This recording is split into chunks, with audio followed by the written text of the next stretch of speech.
Dice el Salmo 1, bienaventurado el varón que no anduvo en consejo de malos, ni en camino de pecadores, ni en silla de escarnecedores se ha sentado, sino que en la ley de Jehová está su delicia, y en ella medita de día y de noche. Será como árbol plantado junto a corrientes de agua, que da su fruto a su tiempo, y su hoja no cae, y todo lo que hace prosperará. Entonces, bienaventurados porque venimos a buscar de Dios, ¿no? Los que están conectados, bienaventurados porque también apartan este tiempo. Entonces, pues vamos a orar, a poner en manos de Dios esta reunión y que sea el Señor glorificado en medio nuestro. Señor, gracias Dios, porque tú eres el centro de esta reunión, tú eres el centro de lo que se hace aquí. Te pido, Dios, que esta noche tú seas glorificado en todo momento, que tu palabra sea exaltada y que tú seas glorificado. Te pedimos por el pastor Juve, por Semilla Ensenada, que seas tú con ellos, con su familia, su esposita, Vero, sus hijos. Y gracias, Señor, porque pues permites que Él esté acá con nosotros. Gracias, Señor, en el nombre de Jesús. Amén. Pues bueno, ahora sí que está con nosotros Juve. Literal no necesita presentación, es casi como de casa. De hecho ya estamos gestionando que se venga, entonces ya pronto estará por acá de fijo. No, no es cierto. Pues bienvenido, Juve. Sí, por favor.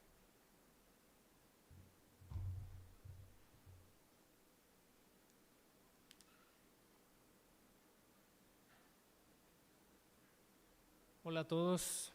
¿Cómo nos cambió la vida en el último año? A todos nos cambió, y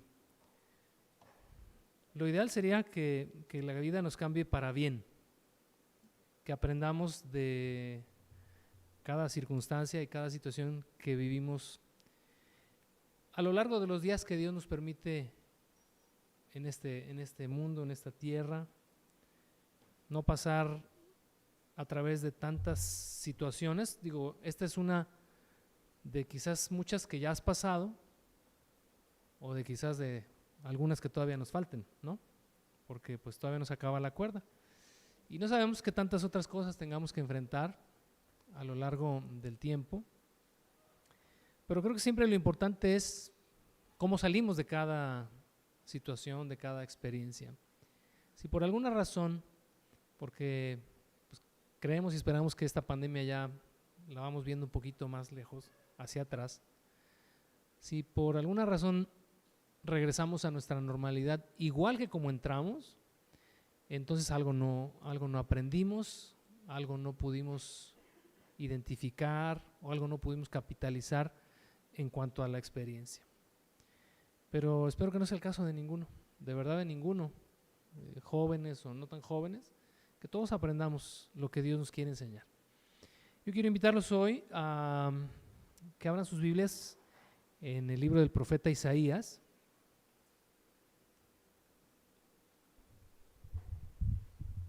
Libro del profeta Isaías, vamos al capítulo 29 y vamos a considerar a partir del versículo 9. Isaías 29:9. Hace algunos meses, yo creo, me encontré con esta escritura, y cuando la leí comencé a hacer algunas anotaciones. He regresado a este pasaje eventualmente, ¿no? Por ahí cuando vuelvo a abrir la Biblia, a veces porque dejé ahí el marcador o porque como estuvo abierta ahí, a veces abres la Biblia y vuelves al mismo texto. Y cada vez que regreso a él, cada vez que vuelvo a él y vuelvo a hacer algunas otras notas, todavía estaba ahí sentado hace rato y lo volví a leer y volví a hacer otras notas más. Ha llamado mucho mi atención lo que Dios quiso hablarle al pueblo al cual le está hablando aquí. Yo no me quiero hoy detener en hablarte del contexto histórico y de a quién se lo dirigió el Señor. Ya a quien se lo dijo, y quien lo tenía que agarrar en ese tiempo ya lo agarró, y si no lo agarró se lo perdió. Pero el pasaje tiene algo que decirnos a nosotros hoy. Así que intencionalmente voy a omitir cualquier dato histórico. Ya tú lo puedes, si te gusta machetear más profundo. Ya tú podrás revisar si quieres el pasaje en tu casa, hacer un estudio más profundo en cuanto a su contexto. Pero vamos a entrar de lleno a lo que creo Dios quiere hablarnos a nosotros hoy. Porque Dios me ha hablado a través de este pasaje y supongo que le hablaría a cualquiera a través de esta palabra, porque aunque la dijo hace tanto tiempo, sigue siendo tan actual. Y fíjate que en el verso 9, yo te voy a suplicar que me acompañes y que cuando yo haga una pausa, pues ahí hagamos una pausa, no te vayas de largo en el texto, vamos a recorrerlo de todas maneras. Pero ahí en el verso 9, fíjate, una palabra muy fuerte que Dios da y dice: deténganse y maravíllense, ofúsquense y queden cegados, embriáguense y no de vino, tambaleen y no de sidra. Hay cuatro cosas que Dios dice y que no son precisamente prescripciones. No es decir como un detente y tú te detienes, o como un maravíllate y te maravillas. No. Más que una prescripción o una orden, es Dios decretando cosas que tienen que suceder en la vida de la persona que está escuchando este mensaje. Y al que les dice que se detenga es porque está caminando. Y simplemente le dice: te detienes ahí donde estás y te vas a maravillar. Y entonces la persona que recibe esta, pues ya sea orden o ya sea finalmente un decreto que Dios hace, porque aquí no puede ser una prescripción porque no está sujeto a la voluntad de la persona, simplemente está diciendo que suceda eso y eso sucede. La persona se tiene que detener y se va a maravillar porque algo va a escuchar. Y luego le dice: ofúscate. Ofuscarse es como perder la capacidad de razonar temporalmente. Esta persona a la cual Dios le habla dice, es como si dijera: queda ofuscado, queda confundido. Por eso dice: ofúsquense y queden ciegos. Es decir, la persona ya no tiene la capacidad de ver con claridad. Y luego le dice: embriágate y no de vino. Y cuando le dice embriágate y no de vino, creo que está aludiendo a la pérdida de control que una persona tiene cuando está bajo el efecto del alcohol. Cuando una persona está bajo el efecto de cualquier estupefaciente, pierde el control de sí. Entonces la persona se ha de detener en su andar, la persona se ha de ofuscar, ha de perder el sentido, la claridad, ha de quedar ciego y también pierde el control. Y luego dice: tambalea y no de sidra. Es decir, da tumbos, da de aquí para allá, es la pérdida del control. Y pues digo, el versículo 8 no está solo. Viene en el verso siguiente la razón por la cual esta persona va a caer en este estado de confusión. Dice: porque el Señor derramó sobre ustedes un espíritu de sueño y cerró los ojos de sus profetas y puso velo sobre las cabezas de sus videntes. Me llamó muchísimo la atención, te repito, cuando llegué a este pasaje hace algunos meses. Y de las cosas que más llamaron mi atención es que Dios mismo es quien está enviando este espíritu de sueño sobre estas personas y que se me figura más como un letargo espiritual. Un letargo espiritual. Es como esos momentos. ¿Cuántos de ustedes hacen siesta en las tardes? Aparte del pastor Yair, ¿no? Que hace siestas de 3 horas. Pero hay momentos en los que que te caes de sueño, ¿no? A veces no propiamente en la noche, pero sino en el día, porque decimos allá en Ensenada, te da el mal del puerco, ¿no? Porque comiste y estás que no te aguantas y entras en un letargo y alguien te puede estar hablando y ya tú estás totalmente ido, desconectado. Esa es la figura de lo que está pasando aquí. La persona que se detuvo en su andar, que se ofuscó, que perdió el control, porque Dios así lo determinó, está en ese estado porque dice que Dios le envió un espíritu de sueño, un letargo espiritual.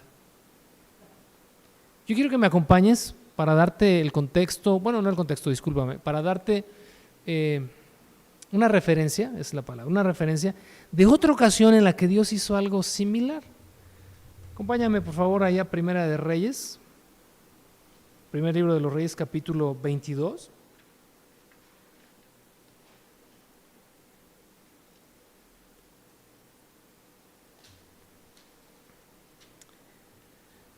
Ahí el tema es el rey Acab. Era un rey que había hecho lo malo delante de Dios, se había casado con una mujer 10 veces más mala que él. Y entonces, fíjate lo que pasa. Hay todo un contexto aquí, sí, en este pasaje muy interesante, que el día que tengas oportunidad de leer la historia del rey Acab, te la recomiendo. Nos hace entender la justicia, la santidad de Dios, la misericordia, porque en algún momento Dios tiene misericordia de este rey a pesar de. Pero mira, ahí en el verso 19 dice que entonces él dijo: oye pues, palabra de Jehová. Dice: yo vi a Jehová sentado en su trono y todo el ejército de los cielos estaba junto a él, a su derecha y a su izquierda. Y Jehová dijo: ¿quién inducirá a Acab para que suba y caiga en Ramot de Galaad? Y uno decía de una manera y otro decía de otra. Vamos a hacer una pausa ahí. Esta escena, la que el profeta está describiendo, es una escena difícil incluso de procesar para nosotros que quizás ya tenemos años conociendo la Escritura y a veces supondríamos nosotros que Dios nunca le pediría consejo a nadie, ¿no? Porque sabemos que Dios es todopoderoso, es todo omnisciente, es todo sabio, y Dios, ¿a quién le va a preguntar qué hacer? Pero cuando el profeta tiene esta visión, dice: yo vi a Dios sentado en el trono y todo su ejército delante de él, a su derecha y a su izquierda. Y entonces Dios hace una pregunta y me encanta. Digo, no me preguntes nunca: oye, entonces Dios pide consejo a sus ángeles. No, eso no me lo preguntes, eso está aquí nada más. Y me quedo con eso porque me encanta la interacción que Dios tiene con su corte celestial. Y pregunta: ¿quién pudiera inducir a Acab? Fíjate bien, quiero que agarres el hilo. Yo sé que no estamos ahorita estudiando el contexto, pero Dios quería hacer que Acab cayera en una trampa y que esa trampa se convirtiera en su propia muerte. Y Dios pregunta: ¿quién pudiera inducir a Acab para que suba a Ramot de Galaad y para que ahí caiga? Y entonces dice que unos decían una cosa y otros decían otra. O sea, todo el mundo quiso darle su consejo a Dios. Oye, Señor, pues ¿por qué no haces esto? ¿Y por qué no haces aquello? Interesante, ¿no? El pasaje. ¿Qué dice más adelante? Verso 21. Y salió un espíritu y se puso delante de Jehová y le dijo: yo le induciré. Y Jehová dijo: ¿de qué manera? Él dijo: yo saldré, y quiero que observes esto, subrayes esto en tu mente, y seré espíritu de mentira en boca de todos sus profetas. Y él le dijo: le inducirás y todavía lo conseguirás. Ve pues y hazlo así. Y ahora, dice el profeta, he aquí: Jehová ha puesto espíritu de mentira en la boca de todos tus profetas, y Jehová ha decretado el mal acerca de ti. ¿Captas bien el cuadro? Este espíritu, suponemos es un ángel, se presenta y dice: oye, pues a mí se me ocurre algo, ¿qué te parece si yo voy y yo soy para sus profetas un espíritu de mentira? Es decir, En otras palabras, hago que todos los profetas le profeticen al rey Acab mal, y entonces esto lo va a inducir para que él caiga en su propia trampa. Y entonces le dijo, oye, pues me parece muy buena tu idea. Ve, sé en él espíritu de mentira y lo vas a conseguir. Y así tal cual sucedió. Porque entonces todos los profetas que venían y le hablaban a Acab, le hablaban mentiras, porque un espíritu de parte de Dios venía para cegarlos y para que ellos le dijeran a Acab lo que él quería escuchar, porque creo que de fondo es esto. Él escuchó lo que él quería escuchar y finalmente murió. Vamos a regresar a nuestro pasaje de Isaías 29, en el verso 10. Y creo que tenemos el mismo cuadro.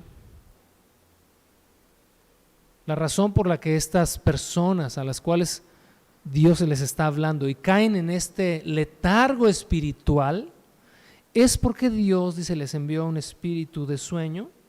Y observa, cerró los ojos de sus profetas y puso velo sobre las cabezas de los videntes. Un vidente en ese tiempo era también un profeta, solamente que tenía todavía se usaba este nombre o este apelativo, ¿no?, para aquellos que hablaban de parte de Dios, un vidente o un profeta. Y todo lo que ellos hablaban estaba de alguna manera velado, porque los que escuchaban estaban espiritualmente aletargados. Yo creo que nosotros, quiero suponer, y si no, pues igual y nada más yo, bueno, Yair también, en algunos momentos de nuestra vida, de nuestra relación con Dios, hemos caído en condiciones así, de letargo espiritual, igual, y hoy se pisa uno que otro callito, ¿no? De que digas, quizás yo así me siento, pues vengo porque vengo, ¿no? Pues porque soy cristiano, ¿no? O sea, tengo que venir o tengo que reunirme, pero la realidad es que ya todo lo que se dice, ya todo lo que escucho, ya todo lo que hago o ya todo lo que digo ya no tiene mucho sentido para mí. Vengo porque soy cristiano y me sentiría mal o sea, no soy capaz de renunciar a la fe, sigo en movimiento, pero me siento seco, me siento aletargado espiritualmente. Ahora, Dios está hablándole a esta generación y fíjate en el verso 11, dice, les será toda visión como palabras de un libro sellado, el cual, si dieren al que sabe leer y le dicen, lee esto, él dirá, no puedo, porque está sellado. Y si se da el libro al que no sabe leer diciéndole, lee esto, él dirá, no sé leer. Es una metáfora en cuanto a la descripción de aquel que se acerca a la palabra de Dios en ese letargo espiritual y es solamente letra que no tiene ninguna trascendencia y ningún impacto en nuestra vida. O ya sea que nos acerquemos y escuchemos la palabra hablada, como pudiera ser un momento como este, pero ya no tiene ningún impacto en mi vida. Simplemente soy esclavo de la rutina, de tener que escuchar otra predicación más y de esperar que sea por lo menos una buena predicación. Es decir, que sea una buena oratoria. Los griegos de los tiempos de Cristo valoraban mucho más la oratoria por encima de la verdad.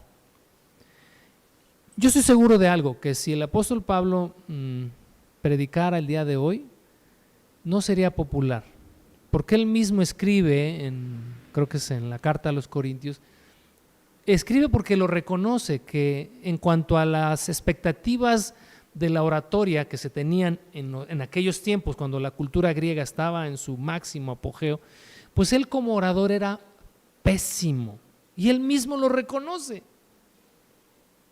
Como orador, pues sí, soy malo. Y entonces, a veces en este letargo espiritual en el que nos podemos encontrar, creo que lo único que estamos esperando es que por lo menos la oratoria sea una buena oratoria para que yo al final me pueda sentir satisfecho de que estuvo muy padre, pero no trasciende en mi vida. No porque la palabra no tenga poder, no porque, yo creo que el pastor pues como que no le está echando muchas ganas porque no sentí nada, o simplemente no me movió o no me motivó a nada. Yo no vengo hoy con la idea de motivarte ni de que salgas. No, pues eso no es obra de hombre alguno. Si el Espíritu no lo hace en tu vida, pues menos, por muy buena oratoria que alguien pueda obtener, no va a trascender. Pero hay una razón por la cual esto sucede. Y creo que vamos al corazón del pasaje. Dice pues el Señor, verso 13. Ponte el cinturón porque vamos a tener turbulencia los próximos minutos. Dice pues el Señor, como diciendo, les voy a decir cuál es el problema y la causa de esto es porque este pueblo se acerca a mí con su boca y con sus labios me honra, pero su corazón está lejos de mí y su temor de mí no es más que un mandamiento de hombres que les ha sido enseñado. Cuando llegas a este punto y empiezas a armar el rompecabezas y eres consciente de que ese letargo espiritual, al menos este que está describiendo aquí, es un espíritu de sueño que Dios mismo envió y nos dice cuál es la causa por la cual ese letargo espiritual se estacionó en nuestra vida. Dice, porque este pueblo se acerca a mí con sus labios y me honra con su boca. Y cuando llegaba yo ahí y le daba vueltas y le daba vueltas y le daba vueltas, pues llegué a conclusiones quizás muy obvias. Que la verbalización de esta persona, que pudiéramos ser cualquiera de nosotros, la verbalización de su relación con Dios es una verbalización correcta. Porque ora correctamente, porque habla correctamente, porque se relaciona con Dios verbalmente de forma correcta. Porque quiero que observes, no es un malediciente, no es un injurioso, no es alguien que blasfema, es alguien, dice, que honra a Dios con sus labios y con su boca. Pero hay un problema, que mientras esta persona se acerca y habla con Dios de manera correcta, mantiene el corazón en otra parte.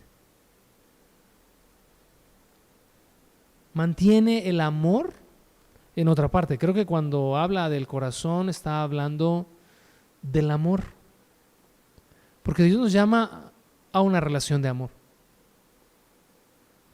¿Cuál es el primero y más grande de los mandamientos? Le preguntaron a Jesús. Amarás al Señor tu Dios. ¿Con cuánto? Todo tu corazón, tu alma, tus fuerzas. Segundo, dijo, es semejante. Amarás a tu prójimo así como te amas a ti mismo. Y en esto, dijo Jesús, se resume toda la ley y los profetas. Toda la escritura, por ende, porque entonces hasta ahí estaba escrito y hoy pudiéramos decir que toda la escritura se resume en esto. También Pablo habla de ello, también Santiago habla de ello, también Juan habla de ello. La ley real o la ley del Espíritu es el amor al prójimo, el amor a Dios por encima de todas las cosas. Y entonces el llamado más importante que tú y yo tenemos para con Dios es amarlo. Una ocasión alguien me preguntó, ¿y cómo puedo saber si amo a Dios o no? Es la pregunta de los 144,000, ¿no? Y yo le hice una observación y digo, si te estás tú preguntando eso en tu mente, ¿cómo puedo saber si amo a Dios o no? ¿Sabes qué? Pues la respuesta honestamente creo que es muy sencilla. Me atrevería a pensar que todos los que estamos aquí, casi todos, no sé acá porque están tan jovencitas todavía, pero me atrevo a pensar que casi todos alguna vez nos hemos enamorado. Te pregunto, ¿recuerda ese momento en el que estabas apasionado por ese hombre, por esa mujer? Tú te hubieras preguntado en ese momento y en ese estado, digo yo, en ese estado de está uno como zombie, ¿verdad? Que esas mariposas en el estómago te hacen cometer cualquier cosa. Pero en ese estado de enamoramiento, tú te preguntarías, ¿la amaré o no la amaré? No te lo preguntas, ¿verdad? Porque dices, no, pues o sea, es más, se nota, para cualquiera es evidente que amas a esa otra persona.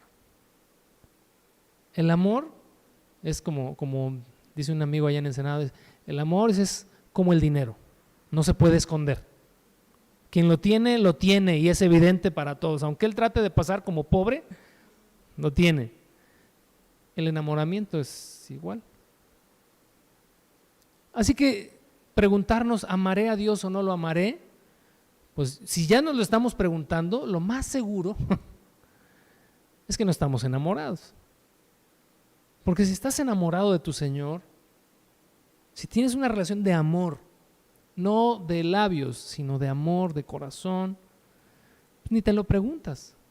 Si alguien te preguntara, ¿estás enamorado de Dios? ¿Ese es tu primer y tu único amor? Si tu respuesta es, pues claro, ¿no? Pero si es, entonces quizás tendríamos que reconsiderar si estamos en una situación así. ¿Por qué? Porque estamos viviendo una relación basada en la hipocresía, en la apariencia, en el quiero siempre dar mi mejor sonrisa, porque quiero seguir siendo parte de una comunidad cristiana. ¿Por qué? Pues porque ahí tengo mis amigos. Pero una iglesia honestamente no es eso. Conlleva una vida en familia, por supuesto, conlleva la vida de amistad, por supuesto, conlleva muchas cosas, implica muchas cosas. Pero si estamos aquí, es por una sola razón, una sola razón. Y ustedes la tienen escrita aquí y la ven cada vez que vienen.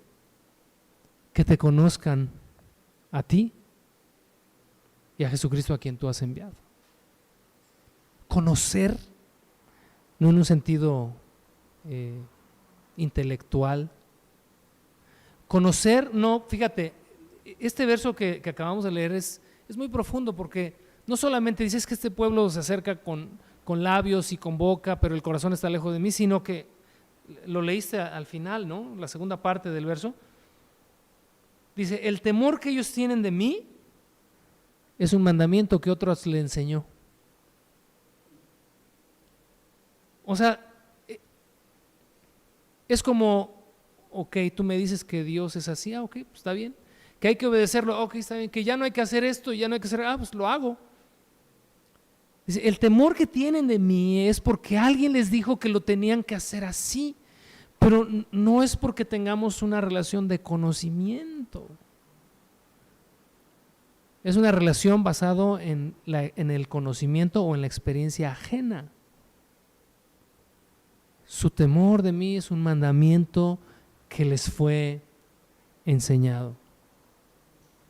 Hoy platicábamos, Yair y yo, hablábamos de la paternidad y de lo que uno como padre, pues, tiene que hacer en cuanto a los hijos, de darles oportunidad a que ellos tengan su propia experiencia con Dios y hasta dónde uno como padre ya no puede ingerir y no puedes forzar en tus hijos que tengan una relación con Dios, porque entonces sería llevarlos inconscientemente a algo así.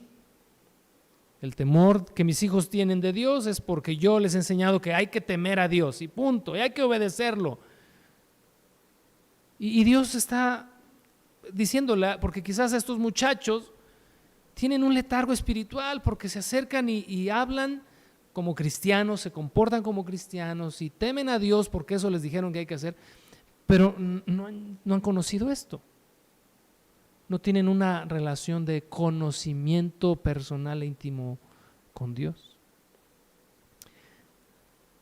Hace algunos meses comencé a estudiar el libro de Job con unos amigos y de verdad cada vez que voy a ese libro, qué impresionante. De hecho, en un par de semanas comenzamos a estudiar el libro de Job allá en Semilla, Ensenada. Y es interesante cuando tú llegas al capítulo, que es 40 o 42, ya el último capítulo, que una vez que Dios se reveló después de una profunda crisis en la vida de Job, y digo, si hay necesidad de pasar por una crisis para que podamos conocer a Dios, pues hay que pasarla. Bendita crisis, si nos va a llevar a esto. Job pasa en esta crisis pero tan difícil y puede exclamar al final, porque Dios se le reveló, de oídas te había oído. O sea, te conocí, te temí y fui, como dice el capítulo 1 de Job, un hombre recto, temeroso de Dios, apartado del mal, pero pues lo hice porque alguien me dijo que así tenía que hacerlo. Dice, pero ahora mis ojos te ven. Fíjate, Jeremías capítulo 9, un par de libros adelante, un libro de hecho adelante nada más, en capítulo 9, en el verso 23,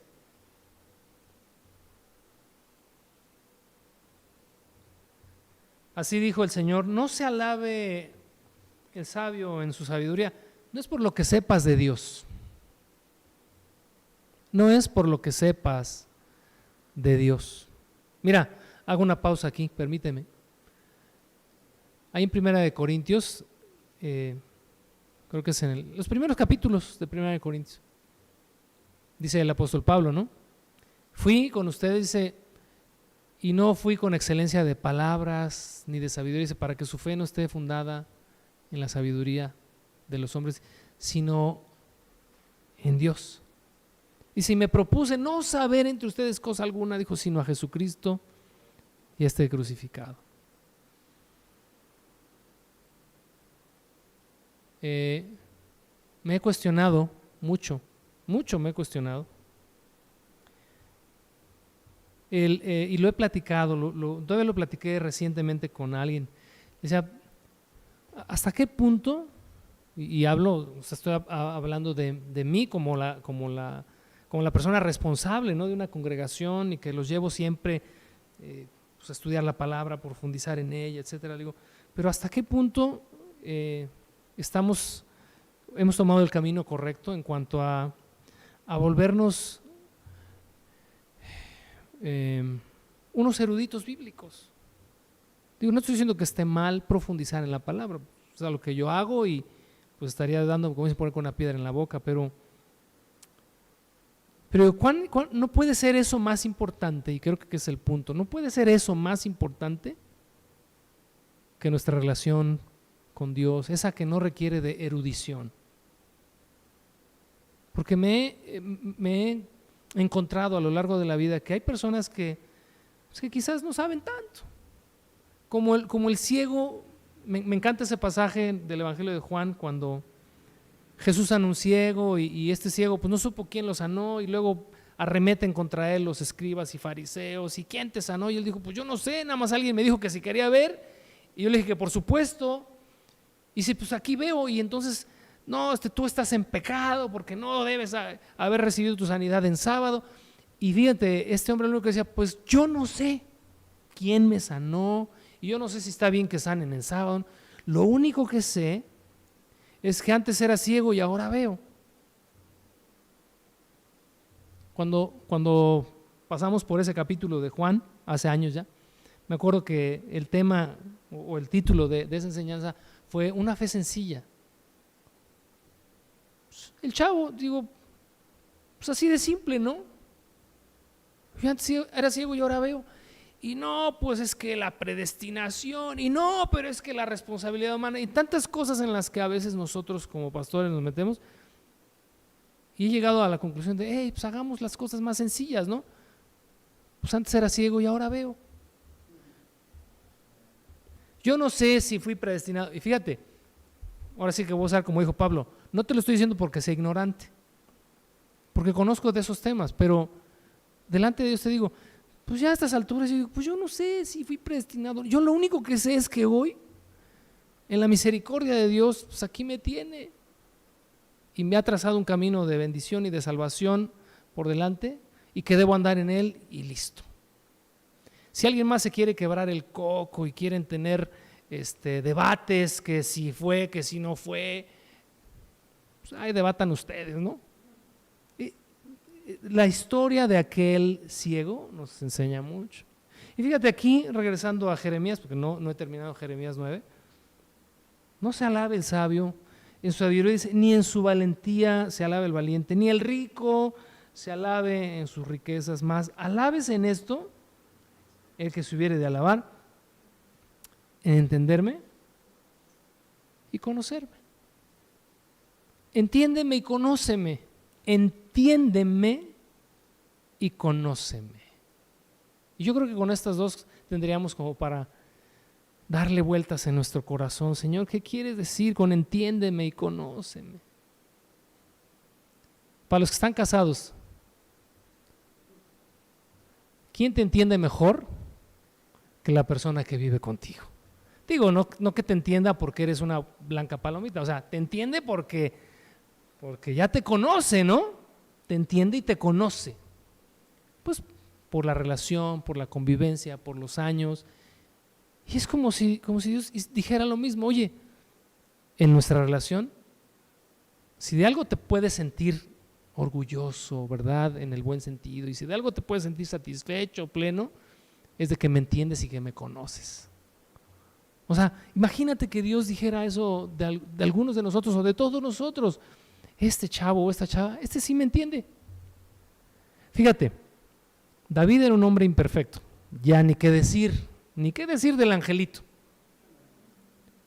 Pero Dios dijo de él que era un hombre conforme a su corazón, ¿te acuerdas? Y hemos debatido en qué significará, pero ¿cómo puede ser conforme a su corazón si era despiadado y si fue adúltero y si fue asesino? Es muy simple. Era un hombre que entendía y conocía a Dios. Se equivocaba, por supuesto, y bien, pero entendía a Dios casi como ningún otro. Casi como ningún otro. Entendía y conocía a Dios. Dice que yo soy Jehová, que hago misericordia, juicio y justicia en la tierra, porque estas cosas quiero. Dice, vamos a regresar a Isaías 29 y vamos a continuar. Y pasando ya del verso 13, que es la gran paradoja, ¿no? El que se acerca pero que está lejos. Es lo paradójico. Alguien que se acerca pero que a la vez está lejos. Dice, por tanto, verso 14, he aquí que nuevamente excitaré yo la admiración de este pueblo con un prodigio grande y espantoso, porque perecerá la sabiduría de sus sabios y se desvanecerá la inteligencia de sus entendidos.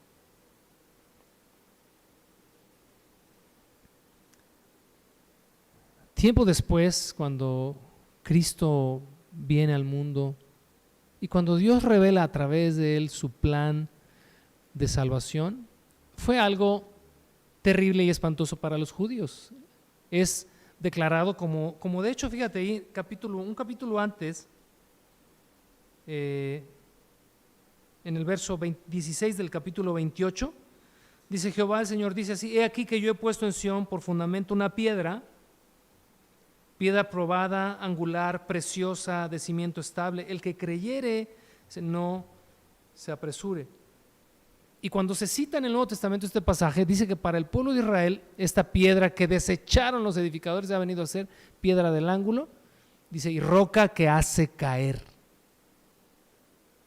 Eso es lo que está refiriendo en lo que acabamos de ver en el capítulo 29. Dice, voy a excitar la admiración de este pueblo. Voy a hacer algo para llamar la atención de este pueblo que está espiritualmente aletargado. Para nosotros no sería el hecho de ver hacia adelante una promesa de Cristo, para nosotros es verla hacia atrás, porque Cristo ya vino y porque Cristo ya dio su vida por nosotros. Pero yo quiero pensar, y me atrevo a pensar y a hacer una suposición, y quiero ser claro en que voy a hacer una suposición, que quizás este momento para nosotros pudiera representar una situación de crisis en nuestra vida que nos haga despertar. Porque te puedo decir por experiencia que cuando una persona está espiritualmente que no da una, pero que sigue en esta actividad religiosa y no en una relación espiritual con Dios, una crisis es lo mejor que le puede suceder.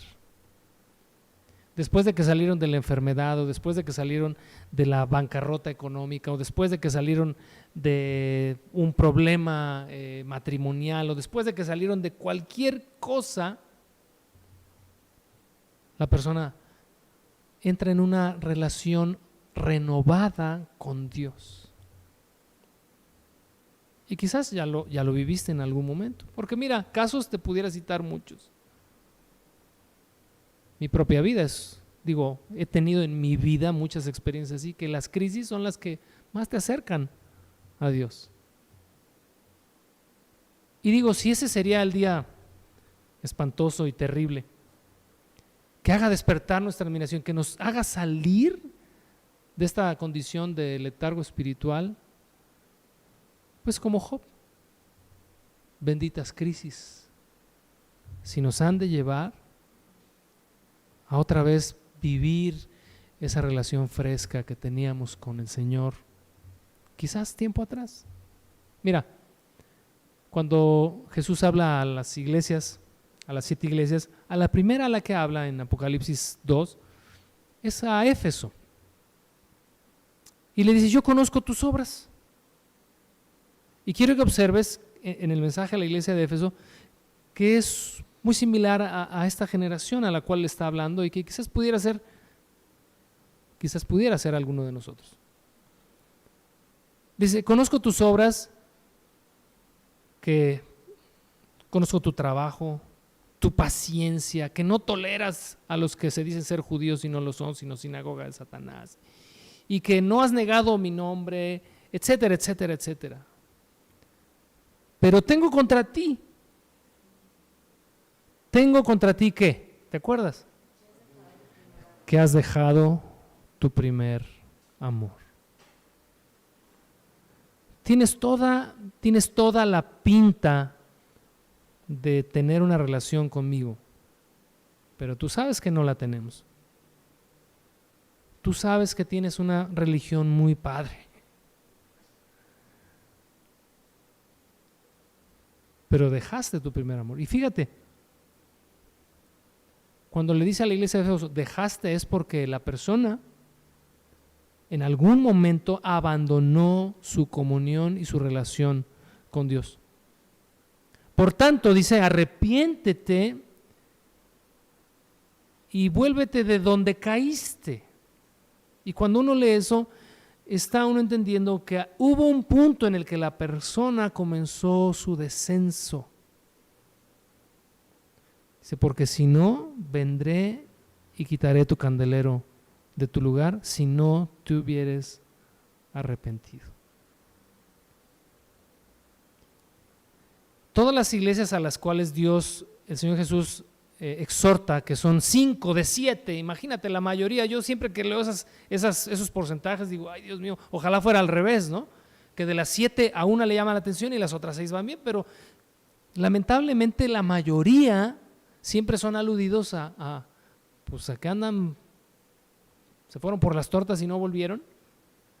Pero de todas, la que más me espanta a mí es Éfeso. Porque a las otras sí de plano, o sea, ni cómo ayudarlas, ¿no? Están mal y es muy obvio que están mal. Pero Éfeso es una iglesia religiosa, que religiosamente cumple con todo lo que tiene que hacer. Que es más o menos lo que acabamos de leer aquí en Isaías 29. Que honra a Dios con sus labios, con su boca, que sabe lo que se tiene que decir y lo que se tiene que hacer, pero que el corazón está lejos.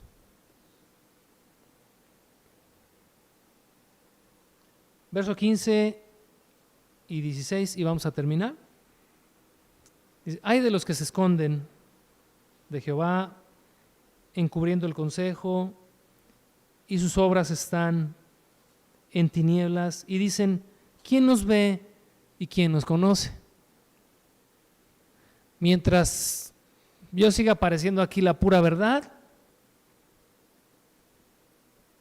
Platicábamos también con Yair, ya ni me acuerdo por qué todo esto lo he platicado con Yair en otros, bajo otros temas, ¿no? Pero ya me acordé por qué. Pero hablábamos de cómo pues una persona que es creyente, pues siempre va a querer dar su mejor sonrisa. Y si algo está mal en casa, por ejemplo, siempre va a tratar de todo está bien. ¿Por qué? Porque la reputación, híjole, esa la defiendes a capa y espada. Nos avergonzaría a muchos de nosotros que se nos conociera tal cual somos, ¿no? Como dicen por ahí, vive con Andrés un mes y sabrás quién es. Y entonces, dice Dios, hay de aquel que trata de dar la apariencia de lo que es y no lo es. Quien encubre, quien está viviendo una doble vida. Dice: vuestra perversidad ciertamente será reputada como el barro del alfarero. ¿Acaso la obra le dirá a su hacedor, no me hizo? ¿O dirá la vasija de aquel que la formó, no entendió?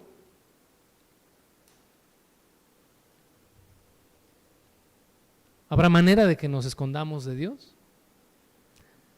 Si tuviéramos oportunidad de leer el mensaje a las 7 iglesias en Apocalipsis, ¿sabes cómo comienza el mensaje a todas ellas?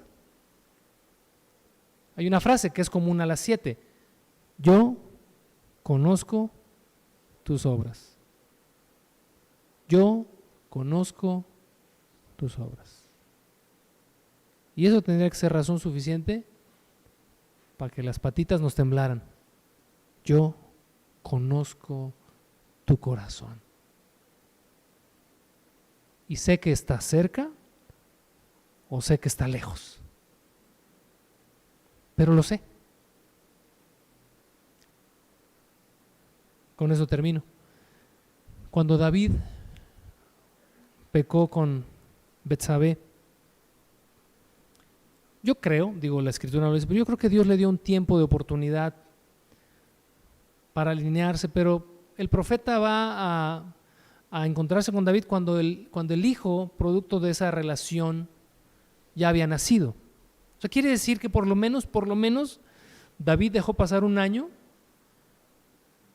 y guardó silencio, trató de ocultar, guardar la reputación, pero cuando el profeta Natán viene, le dice: maestro, a Dios no se le escapa nada, pero nada. Lo que tú hiciste en lo oculto será expuesto a la luz. Maestro, como diciendo, no, o sea, vas a salir en primera plana. Mientras tú trates de ocultar y de guardar y de aparentar, Jesús mismo dijo: no hay nada oculto que no haya de salir a la luz, porque Él lo conoce todo. Considera hoy esto, consideremos, dijo la mosca, ¿no? Esto como una llamada de atención de Dios, como una exhortación de Dios para: hey, si tus pecados fueren rojos como carmesí, vendrán a ser como blanca lana.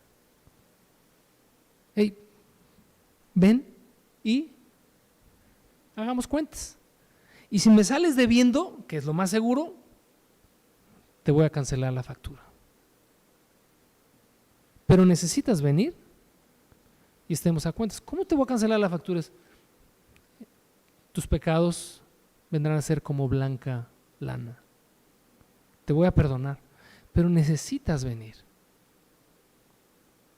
Porque si tu corazón está lejos,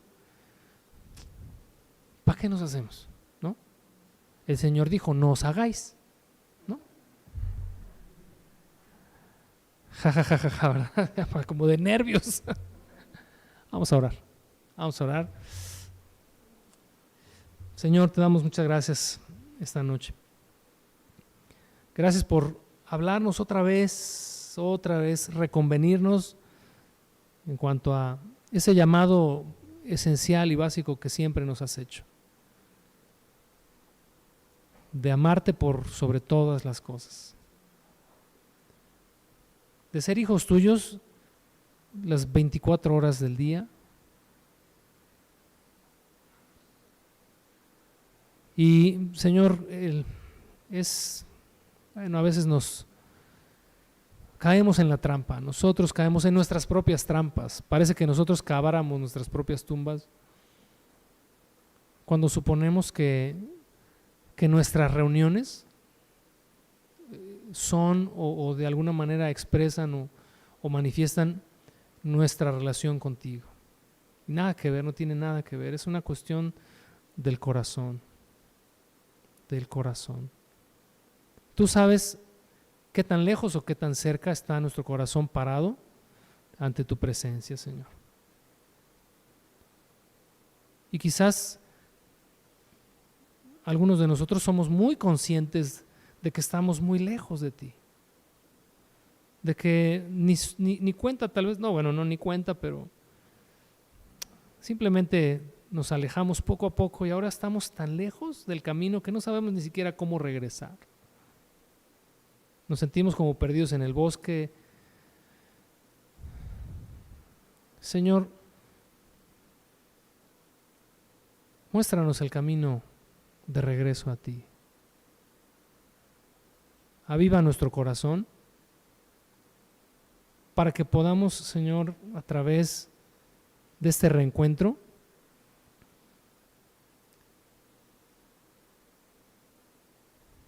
saber qué es lo que quieres de nosotros, qué es lo que esperas de nosotros, agradarte de forma, Señor, en la que nosotros seamos conscientes de que te estamos conociendo cada vez más y que no estamos simplemente en una actividad religiosa más. Yo te pido que nos guardes, Señor, que guardes a cada uno de mis hermanos acá, que guardes mi vida, que guardes la vida de la iglesia, Señor, que has puesto bajo mi cuidado y que a todos, Señor, nos des esta capacidad de entender, de comprender y de salir del letargo. Que tu palabra vuelva a ser viva, que tu palabra vuelva a ser como esa agua fresca que nos nutre, nos alimenta, nos reaviva otra vez. Volver a nuestra relación, o quizás tener por primera vez, a pesar de considerar o de suponer que somos creyentes, hijos tuyos, quizás tener esa relación por primera vez en nuestra vida cristiana. Manifiéstate, Señor, a nuestras vidas y que tu Espíritu Santo nos empuje, nos jale hacia ti, nos lleve a ti y que podamos, Señor, desnudar nuestra alma delante de ti, Señor, tal cual somos. Y que reconozcamos delante de ti, pues simplemente que estamos en una condición de nada que ver. Tú sabes, Señor. Ayúdanos. Si alguno de mis hermanos está en esa condición, ayúdalo. Ayúdalo, Señor. Porque de eso se trata la vida cristiana, de conocerte a ti y a Jesucristo a quien tú has enviado. Amén. Gracias, familia. Gracias. No.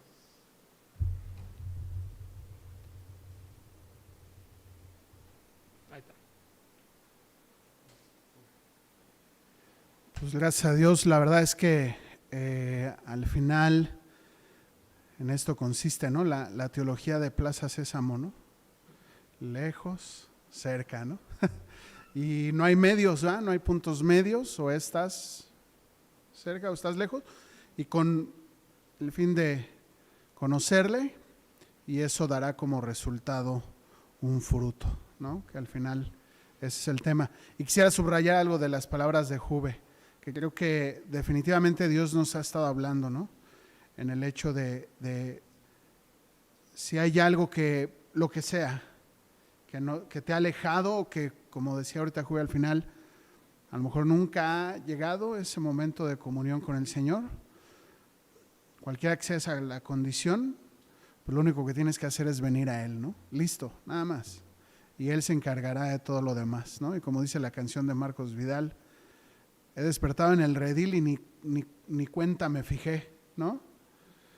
Entre algodones y cuidados del pastor. Y eso es lo que el Señor quiere, ¿no? Que vengamos a Él y que retomemos o tomemos estos tiempos de comunión. Pues familia, que tengan bonita noche, que Dios los bendiga y pues vámonos a los tacos, ¿no? Que Dios los bendiga.